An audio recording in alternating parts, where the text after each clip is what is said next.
할렐루야. 오늘 우리 또 남전대회를 축복합니다. 또 오늘 우리 김영식 집사님 함께 찬양해 주셔서 감사합니다. 네. 너무 멋있어요. 참 감사합니다. 네. 이렇게 손도 막 들어주시고 네, 오늘 처음 쓰셨는데도 아주 적극적으로 열심히 아름답게 찬양 함께 해주셔서 너무 감사합니다. 네.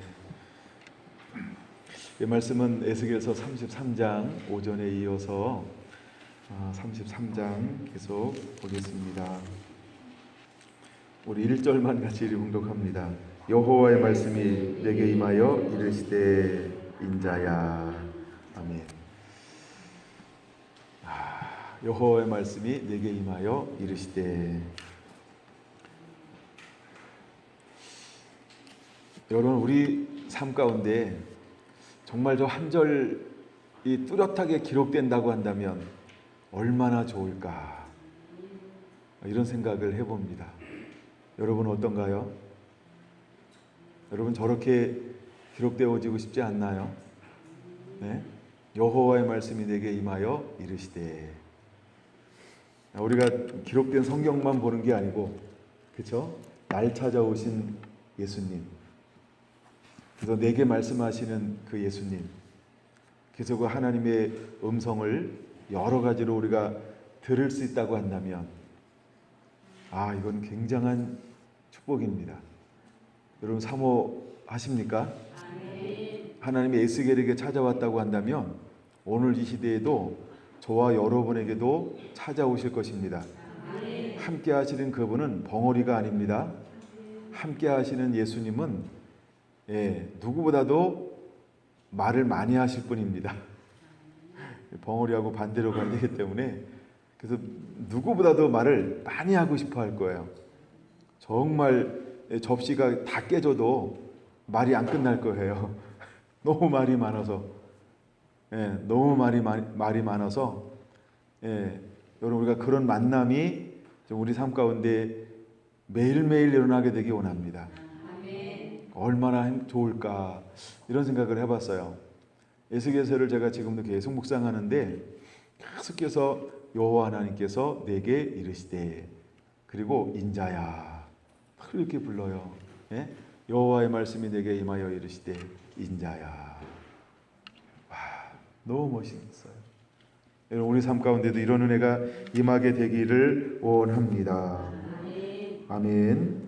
하나님은요, 이스라엘을 향하여서 아버지 마음을 보여주고 있는데, 어떤 마음을 보여주고 있는가 하면, 이제 성령으로 거듭난 자들을 하나님이 새롭게 인도하는 장면, 또 새롭게 인도하고 싶은 아버지의 마음, 이런 것들이 에스겔서에는 가득하게 그런 아버지의 마음이 들어있는 것을 읽으면 읽을수록 발견하게 될 것입니다.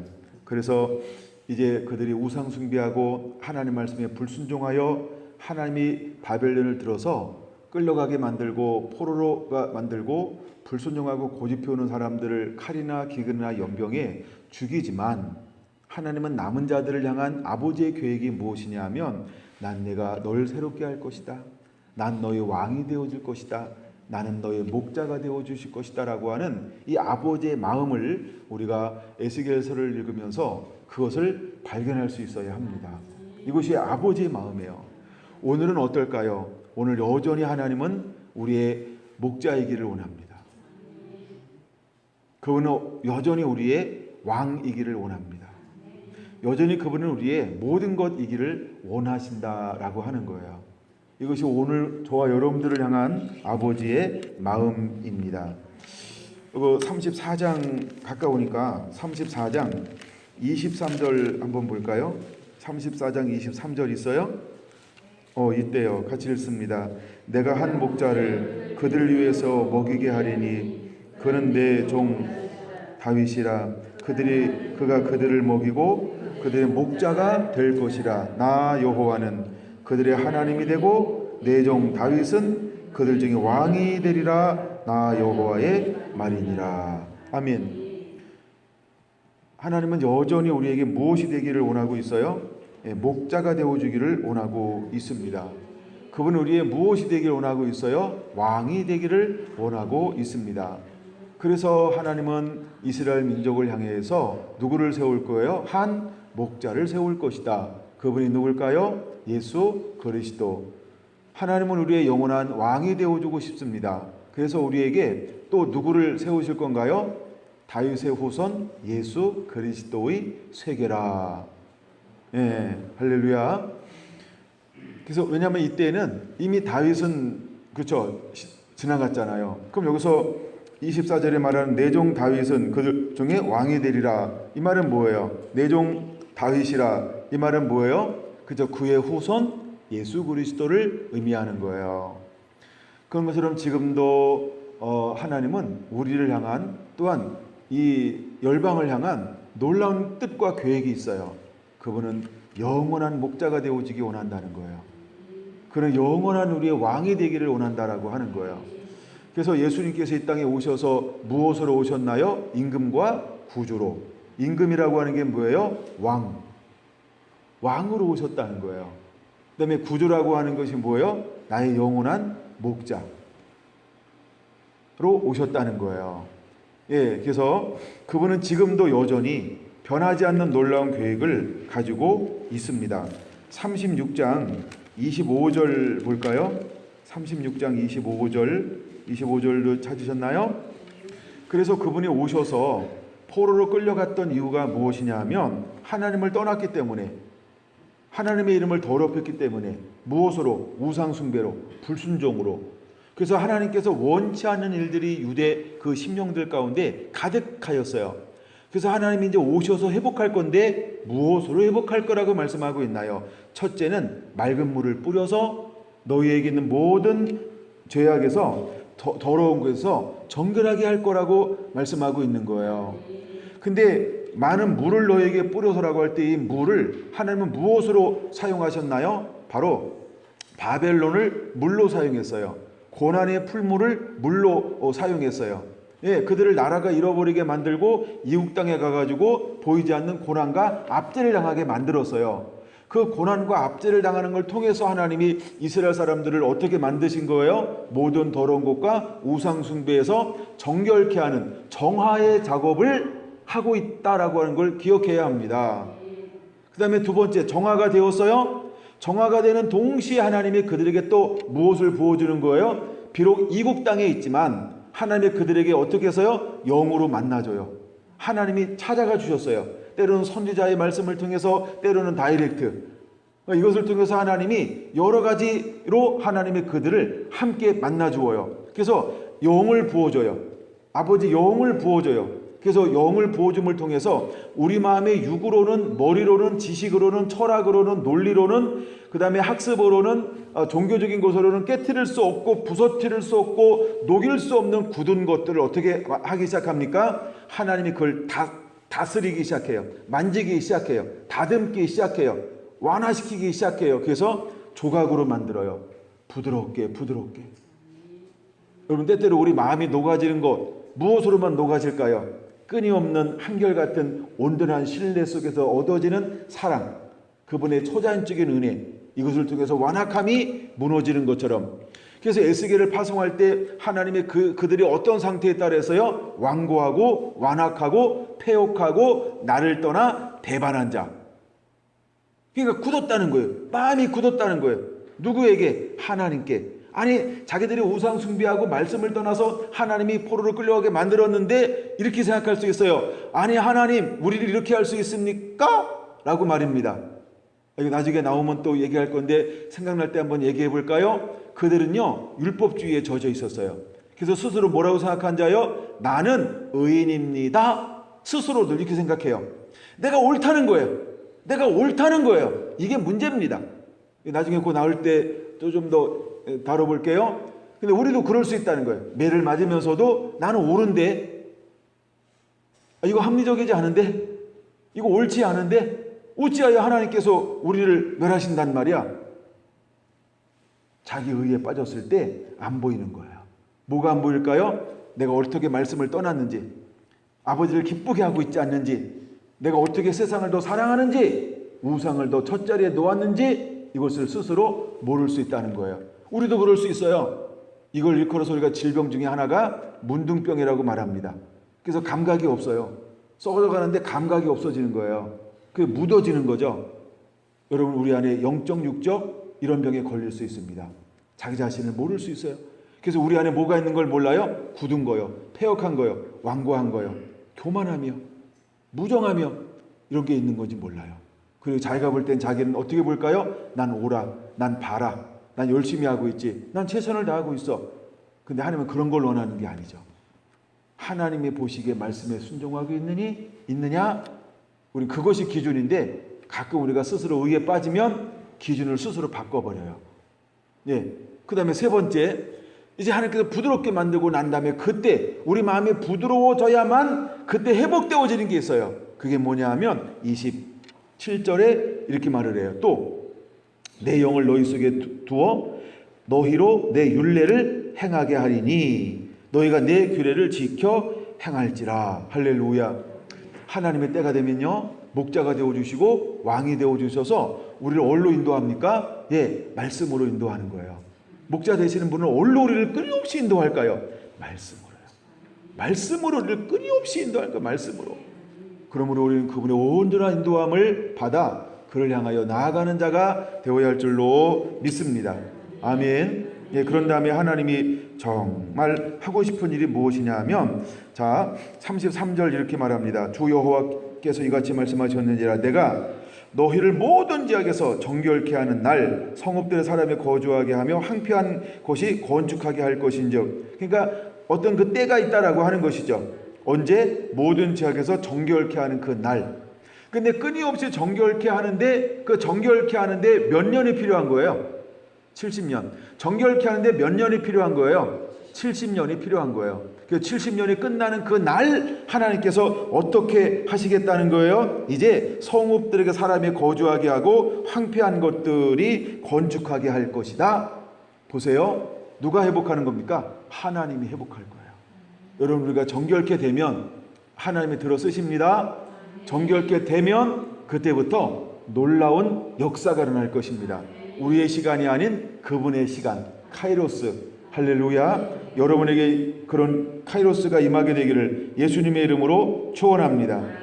우리가 하나님 우리를 연단하는 그 시간에 정말 우리의 삶이나 우리의 교회가 때로는 어떻게 보일 수 있을까?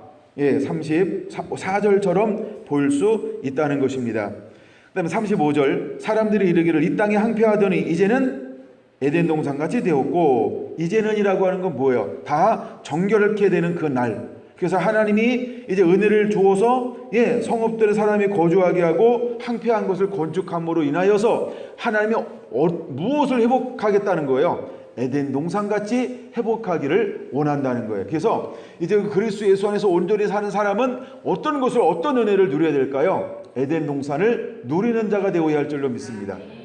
에덴 동산을 누리는 거예요. 하나님의 공급, 하나님이 우리의 공급원이 되어 주실 거예요. 우리의 수고와 땀을 흘려야만 사는 것이 아니고, 내가 하나님을 기쁘시게 했더니 하나님 우리의 모든 것들을 채워주며 공급해줘서 그분의 공급원됨을 누리게 하실 거라는 거예요. 이것은 언제나 한 번도 이 계획을 철회한 적이 없어요.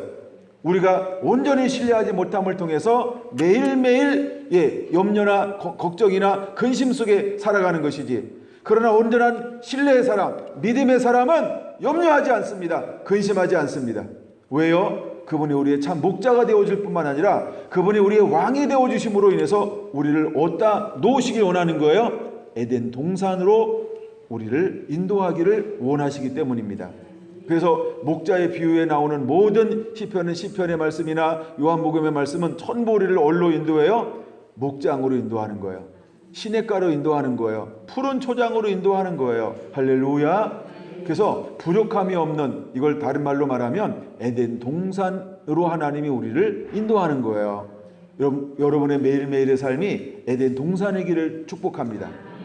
우리가 에덴 동산을 그대로 누려야 할 줄로 믿습니다. 이것이 우리를 향한 하나님의 놀라운 계획이고 또 뜻이라고 하는 걸 기억하시기 바랍니다.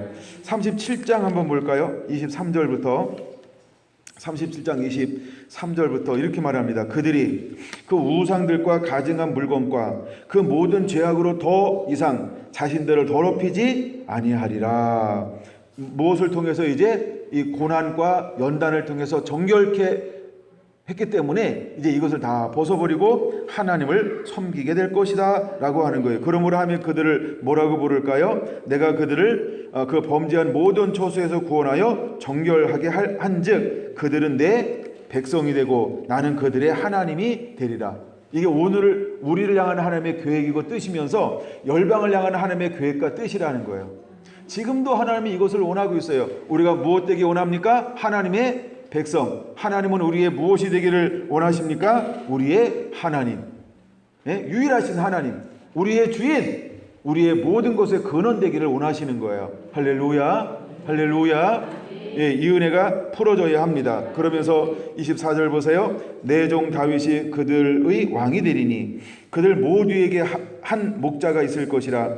그들이 내 규례를 준수하고 내 율례를 지켜 행하며 내가 내 종 야곱에게 준 땅 곧 그의 조상들이 거주하던 땅에 그들이 거주하되 그들과 그들의 자자손손이 영원히 거기에 거주할 것이요 내 종 다윗이 영원히 그들의 왕이 되리라. 내가 그들과 화평의 언약을 세워서 영원한 언약이 되게 하고 또 그들을 견고하고 번성하게 하며 내 성소를 그들 가운데 세워서 영원히 이르게 하리니 내 처소가 그들 가운데 있을 것이며 나는 그들의 하나님이 되고 그들은 내 백성이 되리라. 내 성소가 영원토록 그들 가운데 있으리니 내가 이스라엘을 거룩하게 하는 여호와인 줄을 열국이 알리라 하셨다 하라. 아멘. 자, 여기서 우리가 중요하게 봐야 될 단어 중에 하나가 뭐냐 하면 이 다섯 번째 축복이 뭐냐 하면 26절 내 성소를 그들 가운데 세워서 영원히 이르게 할 것이다. 성소를 어디다 세우기를 원하시는 거예요? 이제는 우리 심중에, 우리 마음에, 우리 안에 세우기를 원하시는 거예요. 할렐루야. 여러분, 이것이 누구를 통하여 이루어졌어요? 예수님이 오시고 성령을 우리에게 위임함을 통해서 오순절 날 이 말씀, 이 예언이 성취가 되었어요. 그럼 여러분, 오늘 시대는 우리가 어떤 시대에 살고 있어요? 성령 시대. 그럼 우리 안에 뭔가 완치가 되어져야 합니다. 어떤 완치가 되어져야 할까요? 내 몸이 거룩한 전이 되어지는, 영원히 그분이 내 안에 거하는, 이것이 우리 안에 회복되어져야 한다는 겁니다. 이제 우리는 성령님과 함께 동행하는 자가 되어야 합니다. 성령님을 모시고 있는 자가 되어야 합니다. 영원한 처소가 되어야 합니다. 처소라고 하는 건 뭐예요? 하나님과 예배하는 자. 어떻게 예배하는 자? 마음과 마음으로, 영에서 영으로. 할렐루야. 이것이 에덴 동산이 그대로 회복되어지는 것입니다. 여러분, 어떤 치밀함보다 가장 큰 치밀함은 무엇일까요? 내 삶이 성소가 되어지는 것. 그래서 영에서 영으로, 마음에서 마음으로, 그분을 온 마음으로 하나님을 예배하는 것. 이것이 가장 큰 친밀함이라고 부를 수 있는 것입니다. 그래서 이 단어를 거듭해서 말씀하고 있지 않아요? 27절에도 내 처소가 그들 가운데 있을 것이며, 할렐루야. 28절 내 성소가 영원토록 그들 가운데 있으리라. 할렐루야. 이것이 하나님이 우리를 향한 놀라운 계획이라는 거예요. 여러분, 우리는 이것이 회복되어져야 합니다. 이것이 이루어져야 합니다. 이것이 하나님이 이스라엘 잃어버렸던 유다를 향한 하나님의 계획이었다고 한다면 끊임없이 하나님은 무엇을 회복하기를 원할까요? 그래서 말라기 4장에 말합니다. 아버지의 마음을 아들에게로, 아들의 마음을 아버지에게 돌아오게 할 자. 자, 이제 400년이 지나갔어요. 그리고 또 다른 세대가 열리기 시작할 때 하나님이 한 사람을 이 땅에 보내면서 어떤 심령을 부어줬다? 엘리야의 심령과 능력을 부어줬다. 근데 엘리야의 심령과 능력을 부어준 그가 와서 무엇을 하는 걸까요? 아버지의 마음을 아들에게로, 아들의 마음을 아버지에게로 돌아오게 하는 거예요. 돌이키다. 좀 이따 이제 볼 거예요. 돌이키는 일을 하는 거예요. 그 다음에 예수님께서 오셔서 하는 일은 뭐예요? 돌이키게 하는 거예요. 아버지의 사랑을 베풀며 잃어버린 영혼이 아버지께로 돌아오는 것. 그 다음에 위임된 명령. 예수님께서 모든 사역을 마치고 가시면서 성령이 너에게 임하시면 우리 보고 무엇을 위임해 주었을까요? 그렇죠? 아버지의 마음을 아들에게로, 아들의 마음을 아버지에게로 돌이키는 자가 되라. 이것을 위임해 주었어요. 오늘 우리는 이 사역, 이 사명을 비가 오네요. 예, 이것을 감당하는 자가 되어야 할 줄로 믿습니다. 할렐루야, 할렐루야. 예, 하나님이 은혜의 단비를 내려주시잖아요. 와, 빗소리 이렇게 크게 들리다니 저도 깜짝 놀랐어요. 갑자기 우두두두두둑 막 해가지고, 예, 빗소리 한 3초만 감상할까요?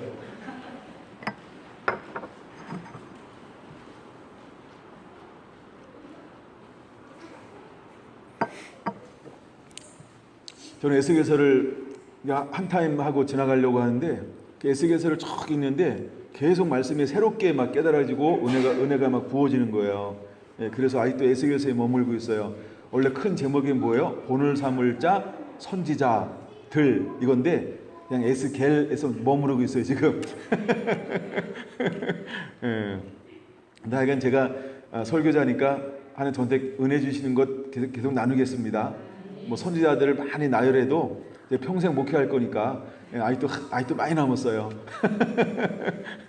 그래서 이건 에스겔서를 통해서 더 은혜 좀 누리겠습니다.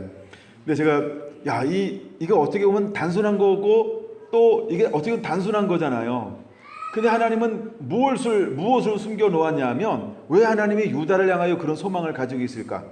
이게 뭐냐면 유다에게 하나님은 목자가 되어주겠다는 거예요. 왕이 되어주겠다는 그 이유가 뭐라고요? 성소가 되게 하려고. 그게 이유예요. 그래서 70년 만에 돌아와서 제일 먼저 하는 일이 뭐예요? 성전 회복, 성전 건축을 하는 거예요. 그럼 오늘날 우리가 제일 먼저 해야 될 일이 뭘까요? 그렇죠? 우리의 처소를 회복하는 거예요. 개혁이라고 하는 게 뭐였을까요? 왕들이 개혁을 했다잖아요. 개혁이 뭐 개혁하는 거예요? 예배를 개혁하는 거예요. 세웠던 단상들을 무너뜨리고 무너졌던 예배를 회복하는 것, 이것을 개혁이라고 말합니다. 마찬가지로 하나님은 오늘날도 저와 여러분들을 통해서 끊임없이 무엇을 해 나갈 사람을 찾고 있을까? 개혁해 나갈 사람. 무너졌던 예배, 아버지와의 관계를 재정립하는 거예요. 이 사람들이 누구다? 선지자들이었다는 겁니다. 선지자들이었다는 거예요. 그래서 오늘날도 하나님은 이런 사람들을 찾고 있다는 거예요. 그래서 우리가 이런 사람들이 걸어가는 길에 두 가지를 배워야 하는데, 첫째는 고난을 배워야 되고, 그 고난 가운데 두 번째는 어떻게 인내했는가. 여러분, 인내라고 하는 것은 내가 하겠지, 내가 참아야지, 내가 견디야지, 이것 가지고 안 돼요. 어떻게 해야 될까요? 은혜가 임해야 됩니다. 진짜 하나님의 사랑에 인쳐짐을 당해야 돼. 말씀에 인쳐짐을 당해야 돼. 그래서 그것이 나를 주장하고 다스렸을 때 내 힘으로 하는 것이 아니라 그분의 은혜로 하는 거예요. 그걸 인내라고 하는 겁니다. 근데 인내할 때 우리 마음이 어떻게 될까요? 기쁨이 있어요. 즐거움이 있어요. 평안이 있어요. 또 뭘로 표현할까요? 제가 한마디로 표현하면 저는 이 단어를 꼭 사용하고 싶어요. 샬롬이라는 단어요. 그냥 내 마음에 그 무엇도 빼앗고 흔들 수 없고 퇴색시킬 수 없고 변색시킬 수 없는 그 고요함. 근데 그는 하나님을 향하여 뜨거움이 있고요, 영혼들을 향하여 뜨거움이 있어요. 이거 샬롬입니다. 샬롬이요. 그냥 우리가 그냥 평강, 이게 평강이라는 단어인데 우리나라는 그 평강이 와요. 그것이 주어졌을 때 인내할 수 있는 거예요. 근데 그에게 물어보세요. 당신은 지금 인내하고 있습니까? 아니요. 그럼 뭐라고 대답할까요? 사랑하고 있습니다. 이럴 거예요. 남들이 볼 때는 인내하는 것처럼 보이잖아요. 근데 그 당사자는 뭘 하고 있다라고 고백하게 될 거라고요? 사랑하고 있습니다. 이거 잘 또 눈이 동그래지는 거 보니까 이해를 못하나 봐요. 예수님의 그럼 예를 들게요. 예수님이 십자가를 지었어요. 십자가를 바라보는 수많은 사람들은 예수님을 뭐로 바라봤어요? 예? 고난으로 바라봤어요. 그렇죠? 근데 예수님은 오히려 그 십자가 위에서 둘러선 사람들을 바라볼 때 어떻게 바라봤을까요? 사랑함으로. 다른 거예요. 그래서 거기서 말하는 인내라고 하는 것은요, 그 두 가지 개념이 함께 있어야 돼요. 남들이 볼 때는 고난이지만 내가 그 상황을 헤쳐나갈 때는 내겐 어떤 시각이 있다고요? 사랑이요. 근데 그 사랑이 뭘로 나타난다? 한마디로 표현하자면 평강으로요. 그래서 샬롬의 은혜를 나누어 줄 수 있는 거야. 여러분, 스데반의 돌에 맞는다? 둘러선 사람들은 뭘로 바라봐요? 아이고 고난받네 이렇게 할 거예요. 근데 돌에 맞는 스데반은 어떻게 그 상황을 바라봤어요? 그렇죠? 평강으로요.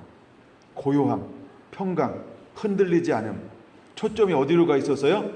열린 하늘의 문을 통해서 하나님의 얼굴을 보여주잖아요. 그 보좌, 거기서 말할 수 없는 평강을 누리는 거예요. 평강을 누리니까 그 입술에서 뭐가 나가요? 아버지여 저들의 죄를 용서하여 주옵소서. 그게 사랑입니다. 이 원리는 여러분에게 큰 임하게 되기를 원합니다. 네? 이 원리는 굉장히 중요한 원리예요. 여러분, 이 원리가 여러분의 꽃이 되기 원합니다. 이론이 아니고 실제로 어떤 상황을 만날 때 이런 은혜가 임하게 되기를 원합니다. 제가 이제 이렇게 약간 다른 것 때문에 스트레스를 받는데, 그런 것 때문에 제가 스트레스 받아본 적이 없어서 지금 이렇게 맷집을 좀 키우고 있는 것 같아요. 어떤 때는 막 뿔따고 났다가 화도 났다가 이걸 어떻게 돌파할 것인가, 또 내 직임과 위치를 어떻게 감당할 것인가, 또 이런 말을 할 때 어떻게 이걸 해야 되지, 이런 걸 할 때 어떻게 해야 되지, 이게 그러니까 나하고는 원치 않게 여러 가지 일들이 지금 벌어지고 있어요. 그래서 이제 거기서 오는 그 책임감과 또 의무라고 하는 게 있어서 이걸 뭐 이래도 저기고 저래도 이렇고 어떻게 할 수 없는, 그 다음에 또 제가 어떤 그 지방에서 레벨이 중간 이곳 위에 선배들이 있어서 선배들한테 모든 걸 위임했는데, 또 이제 뭐 좋으면 하고 또 안 좋으면 회장이 뭐 이러고, 뭐 또 저쪽에서는 또 뭐 회장이 왜 가만히 있냐고 그러고, 이쪽에서 뭐 회장이 왜 나서냐고 그러고, 하여간 막 와, 자기가 어떻게 바라보느냐에 따라서 이제 이 견해들이 다양한 거예요. 그래서 제가 이런 시간들을 겪으면서 맷집을 키우고 있습니다.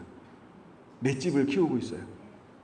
상당히 생각을 많이 하게 되고, 저는 사실은 그런데 조용하고 아무것도 할 마음이 없어요.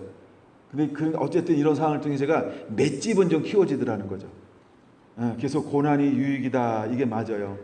근데 그다음 맷집을 키웠지만 제가 무엇을 하려고 하는 마음은 없어요. 내가 아까 그 얘기할 때부터 하나님이 기름 부음이 저한테는 좋아요. 막 오셔서 만지면 제가 아이스된 걸 금방 확인할 겁니다. 확인하고 싶은 분 있나요? 집사님 나오시는 거예요? 제 온몸이 아이스가 되고 있습니다. 예. 근데 하여간 이것을 통해서 이것을 통해서 하나님이 저에게는 맷집을 키우고 있어요. 예. 그러니까 여러분, 요 원리, 이거 굉장한 계시적인 거예요. 그러니까 여러분들이 그 원리를 나중에 들으면서 꼭 그냥 듣고 끝나는 게 아니라 내 걸로 만드시게 되기를 바랍니다. 할렐루야. 예. 여러분, 내게는 어떤 하나님 딴 사람이 볼 때는 고난이다. 그 다음에 내가 볼 때는 뭐라고요? 하나님을 향한 이 말할 수 없는 평강이라는 거예요. 그 다음에 다른 사람들을 향한 뭐다? 사랑이다. 요 원리가 굉장한 계시라는 거예요. 예, 요거 할 때 하나님이 굉장히 은혜를 부어주고 있어요. 그래서 그거는 꼭 여러분들이 기억하시게 되기를 바랍니다. 예, 이것이 바로 이제 아까 스데반 얘기까지 했죠. 그러니까 스데반도 그런 일을 만날 때 동일하게 변화가 되었다라고 하는 것입니다. 그다음에 이제 우리가 이 말씀 나누기 전에 우리가 사도 바울 이야기를 쭉 나눴잖아요. 예, 근데 사도 바울이 실제로 사역을 감당할 때 가는 곳마다 뭘 당했어요? 예, 여러 가지 핍박과 환난, 누구를 통하여? 유대인들을 통하여. 예, 근데 그 속에서 사도 바울은 그들을 향하여 어떻게 감당해 내고 있습니까? 사도 바울은 그들을 긍휼히 여깁니다. 불쌍히 여깁니다. 예, 그래서 그들에게 사랑을 베풀어요. 근데 그 고난을 받을 때 사도 바울은 대항하든가요? 아니죠. 그것을 사랑으로 품어내요. 이게 하나님의 은혜입니다. 근데 주변 사람들이 보고 동행하는 사람들이 볼 땐 사도 바울이 무엇을 당하고 있는 것처럼 보여요? 복음으로 인한 고난. 그렇죠? 그러니까 사람들은 이것을 고난이라고 본단 말이에요. 근데 우리가 하나님의 은혜에 완전히 붙들리면 나는 무엇이다? 평강이고, 이건 평강이라는 거예요. 그게 하나님의 은혜라고 하는 거예요. 그래서 사람들을 대할 때 고난에서 오는 쓴뿌리가 나가는 것이 아니고 오히려 사도 바울을 통해서 스데반을 통해서 선지자들을 통해서 무엇이 흘러나가든가요? 사랑이 흘러나갑니다. 그래서 생명을 살려낼 수 있는 거예요. 여러분, 우리 안에 이 은혜가 풀어지게 되길 원합니다. 그래서 우리가 왜 선지자들의 고난과 인내를 본으로 삼으라 라고 말씀하고 있을까? 여러분, 이 이유를 더 깊이 여러분들이 깨닫게 되는 그런 은혜가 주어지게 되기를 바랍니다. 39장을 한번 보겠습니다. 39장 21절부터 한번 볼게요. 31장 29절부터 보겠습니다. 자, 내가 내 영광을 여러 민족 가운데에 나타내어 모든 민족이 내게 행한 심판과 내가 그 위에 나타낸 권능을 보게 하리니 그날 이후에, 자, 이제 21절에서 회복이 됐죠. 회복이 된 그 이후에 말이에요. 이스라엘 족속은 내가 여호와 자기들의 하나님인 줄 알겠고, 그럼 전에는 뭐예요? 깨닫지 못하였죠. 근데 이제 우리가 이제 에스겔 읽다 보면 계속해서 이런 말씀이에요. 너희는 내 백성, 나는 너희의 하나님인 것을 알게 되리라, 알게 되리라, 알게 되리라. 계속 이렇게 반복하고 있는 것을 볼 수 있어요. 근데 여기 똑같이 반복하고 있죠. 23절, 여러 민족은 이스라엘 족속이 그 제약으로 말미암아 사로잡혀 갔던 줄을 알지니라. 그들이 내게 범죄하였으므로 내 얼굴을 그들에게 가리고 그들을 그 원수의 손에 넘겨 다 칼에 엎드러지게 하였으되, 칼이라고 하는 것은 아까 전쟁, 이건 제가 주석을 보고 좀 참고한 건데, 칼, 이건 고난이죠. 하여간 이런 것을 엎드러지게 만들었어요. 24절, 내가 그들의 더러움과 그들의 범죄한 대로 행하여 그들에게 내 얼굴을 가리어서 썼느니라. 예. 그 다음에 그러므로 주 여호와께서 이같이 말씀하셨느니라. 내가 이제 내 거룩한 이름을 위하여 열심을 내어 야곱의 사로잡힌 자를 돌아오게 하며, 돌아온다 여기 표시해 놓고요. 이스라엘 온 족속에게 사랑을 베풀지라. 할렐루야. 그렇죠. 돌아오게 했어요. 그러면 이것을 느끼는 사람은 무엇으로 느끼는 건가요? 하나님의 사랑. 그래서 딴 사람들이 볼 때는 고난이고 내가 볼 때는 평강이고 내가 다른 사람에게 행하는 건 뭐다? 사랑이다. 아까 그 원리를 말씀드렸잖아요. 딴 사람이 볼 때는 고난이고 내가 볼 때는 평강이고 다른 사람한테 나는 무엇을 한다? 사랑을 하게 한다. 이 원리가 동일하게 있더라는 거예요. 근데 이 원리가 누구한테 대입해도 다 여러분 부닥치지 않죠. 여러분 머릿속으로 아는 사람 한번 생각해 보세요. 딴 사람들이 볼 때는 고난이고 내가 볼 때는 평강이고, 내가 다른 사람을 향해서 진짜 하나님의 사람은 다른 사람에게 무엇을 가지고 나가요? 사랑. 이게 부닥치는 사람이 혹시 있나요? 이게 하나님의 사람이라는 거예요. 그래서 마지막 때는 이 사람을 만들어낼 거예요. 무엇을 통해서? 고난의 풀물을 통해서. 고난의 풀물을 통해서 이걸 만들 거라는 거예요. 그 다음에 26절, 그들이 그 땅에 평안히 거주하고 두렵게 할 자가 없게 할 때에 부끄러움을 품고 내게 범죄한 죄를 뉘우치리니 내가 그들을 만민 중에 돌아오게 하가 표시해 놓고요. 적국 중에서 모아내어 많은 민족이 보는 데에서 그들로 말미암아 나의 거룩함을 나타낼 때라. 전에는 내가 그들을 사잡혀 여러 나라에 이르게 하였거니와 후에는 내가 그들을 모아 고국 땅으로 돌아오게 그 한 사람도 이방에 남기지 아니하리니 그들이 내가 여호와 자기들의 하나님인 줄을 알리라. 참 이제 29절은 별표 하나 해놓으면 좋을 것 같아요. 내가 다시는 내 얼굴을 그들에게 가리지 아니하리니. 그럼 그들이 범죄했을 때 하나님이 하는 일이 뭐예요? 얼굴 다듬. 얼굴을 가렸다 이 말은 등을 눌렸다 이 말이에요. 근데 다시는 이렇게 말하죠. 내가 다시는 내 얼굴을 그들에게로 가리지 아니할 것이다. 얼굴을 대면해 본다. 뭐하라는 거예요? 하나님이 그를 도울 거다, 책임질 것이다, 돌볼 거라는 거예요. 근데 얼굴을 가렸다 이 말은 등을 돌렸다라고 하는 거예요. 근데 이제 하나님이 다시는이라고 약속하고 있어요. 다시는이라고. 이런 은혜가 우리 가운데 임하게 되기를 원합니다. 그 다음에 두 번째, 이는 내가 내 영을 이스라엘 족속에게 쏟음이라. 할렐루야. 돌아오는 그들에게 하나님께서 정말 하고 싶은 게 뭐예요? 하나님의 영을 부어주기를 원하는 거예요. 하나님의 영을 지금 쏟아놓고 있어요. 아멘. 받으세요. 받으세요, 여러분. 손을 내면서 이렇게 취하세요. 받으시요. 영을 받으시기 바랍니다. 영을 받으시기 바랍니다. 영을 받으시기 바랍니다. 이것이 29절에 말하고 있는 하나님의 말씀이에요. 아멘. 제가 왜 받으라고 말하느냐 하면 제 손가락 가운데, 손바닥 가운데 하얀 구멍이 뚫려서 막 바람이 막 쑥쑥 나가요. 그래서 받으라고 그러는 거예요. 예. 너무 이상한 얘기하면 또 처음 듣는 사람 이상하게 생각할 텐데, 이상하면 치과 갔다 오시고요. 예. 하여간 은혜 받으시기 바랍니다. 하나님은 우리가 생각하는 것보다 신비한 것들을 많이 할 거예요. 우리를 하나님 이해시키시는 분이 아니에요. 우리가 하나님의 은혜 가운데 들어가야지. 할렐루야. 예. 다시 읽을게요. 29절. 내가 다시는 내 얼굴을 그들에게 가리지 아니하리니 이는 내가 내 영을 이스라엘 족속에게 쏟았음이라. 주 여호와의 말씀이니라. 여러분, 하나님이 이러한 일들을 하실 거라는 거예요. 이제 하면 영을요 각 사람이 그대로 부어줄 거라는 거예요. 우리의 힘과 능으로 이것을 회복할 수 있을까요? 아니요. 누가 하는 거예요? 하나님이 하시는 거예요. 누굴 통해서? 준비된 사람들을 통해서 하나님이 행하실 거라는 거예요.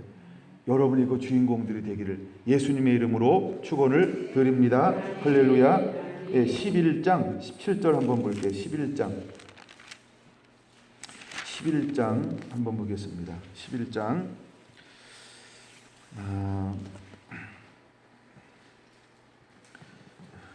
16절에 내가 잠깐 그들에게 성소가 되리라. 성소가 된다는 표시해놓고, 자 17절 11장 17절 시작.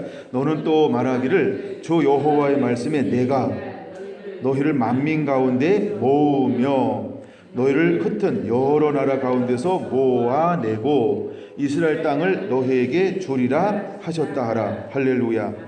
모으며 모아내고 땅을 주리라. 이걸 다른 말로 뭐는 회복이죠. 그러니까 갔다가 오는 거니까 귀향. 귀향이라고 말하지만 일단 포로로 끌려갔다가 나라가 멸망하다 일어나는 거니까 귀환이라고 한번 표현해 볼까요? 하나님이 그렇게 하시겠다는 거예요. 많은 사람이 원래 모든 하나님의 형상으로 만든 사람들은 원래 고향이 어디예요? 에덴 동산. 하나님의 품. 이렇게 표현할게요. 하나님의 품. 에덴 동산. 근데 어떻게 했어요? 범죄함을 통해서 에덴 동산에서 쫓겨났어요. 근데 하나님이 우리를 사랑해서 뭐 했어요? 예배를 통해서 나올 수 있는 길을 열었어요. 그리고 예수 그리스도를 통해서 온전히 돌아올 수 있는 길을 열어 놓으셨어요. 그건 우리가 돌아왔다. 이걸 뭐라고 부를까요? 귀환. 하나님은 끊임없이 모은다는 거예요. 돌아오게 하기를 원한다는 거예요. 그래서 미혹받아 진리를 떠난 사람들을 누가 돌아서게 하려면, 그럼 누가 돌아서게 할까? 하나님이 이렇게 사람들을 일으킬 거라는 거예요. 여러분들이 그 주인공이 되기를 예수님의 이름으로 축원합니다. 자 18절. 그들이 그리로 가서 그 가운데 모든 미운 물건과 모든 가증한 것을 제하여 버릴 것이라. 할렐루야. 자, 그럼 이제 하나님의 영이 쏟아 부어졌어요. 그렇죠? 영이 쏟아 부어졌어요. 그들이 귀환할 거예요. 귀환할 때 어디로 돌아간다 그랬어요? 에덴 동산, 회복된 땅. 그러니까 에덴 동산에 귀환하면서 그럼 그들이 이제 와서 하는 일이 뭐예요? 온전히 하나님의 사람으로 영으로 채워졌으니까 가증한 것들을 버리는 거예요. 옛 것들을 버리는 거예요. 옛 습관, 문화, 사고방식, 모든 옛 삶의 방식들을 전부 내어버리는 일들이 일어날 거예요. 여러분 삶 가운데 이런 은혜가 임하게 되기를 원합니다. 자, 그 다음에 19절. 내가 그들에게 한 마음을 주고 그 속에 새 영을 주며 그 속에서 돌 같은 마음을 제하고 살처럼 부드러운 마음을 줄 것이다. 할렐루야. 하나님이 동일한 일들을 행한다는 거예요. 아멘. 예, 동일한 마음을 주실 거예요. 이제 막 불이 막 임하고 있습니다. 내가 그들에게 한 마음을 주고 그 속에 새 영을 주며 그 속에서 돌 같은 마음을 제하고 살처럼 부드러운 마음을 주어 라고 말하는 것처럼 하나님이 여러분들을 그런 통로로 쓰고 사용하게 될 것입니다. 여러분 그 주인공으로 붙들려 쓰임받는 성결한 성도들이 되기를 예수님의 이름으로 축원을 드립니다. 자, 그러는 동시에 하나님이 하는 일이 뭐냐 하면 내 율례를 따르며 내 규례를 지켜 행하게 하리니. 이제 말씀을 행하는 사람, 듣는 사람이 아니고요. 교훈 삼는 사람이 아니고요, 지식으로 삼는 사람이 아니고요, 삶을 살아내는 삶, 매일매일 일상생활 속에서 하나님의 말씀을 가지고 걸어가는 사람을 하나님이 찾고 있고 그 사람을 만들 거라고 하는 겁니다. 여러분이 그 주인공이 되기를 예수님의 이름으로 초원합니다. 그 또다시 반복하는 단어입니다. 그게 그들은 내 백성이 되고 나는 그들의 하나님이 되리라. 하나님이 무엇을 하고 싶은지를 깨달아야 돼요. 우리는 그의 자녀, 그분은 나의 하나님. 아멘. 하나님 그걸 하고 싶은 거예요. 그래서 내 백성 하나님, 하나님이 이것을 대로 이루실 것입니다. 넘어갈까요? 자, 그 다음에 하나님이 일을 이루실 거예요. 이제 사실 한 주제를 다 마쳤어요. 여기서 말씀을 마쳐야 되는데 오늘 나눌 게 너무 많아요. 다음에 나눌까요? 네. 우리 반주 한번 해주세요. 네. 오늘 찬양했던 것 중에 가장 마음에 오는 거 있으면 하나 이렇게 반주해 주시고요. 반주해 주시고, 네. 이 시간에 우리 말씀을 기억하면서 우리가 함께 좀 기도하기를 원합니다. 기도할 때 하나님 나를 그렇게 사용하여 주시고 영광의 통로가 되게 하여 주시옵소서.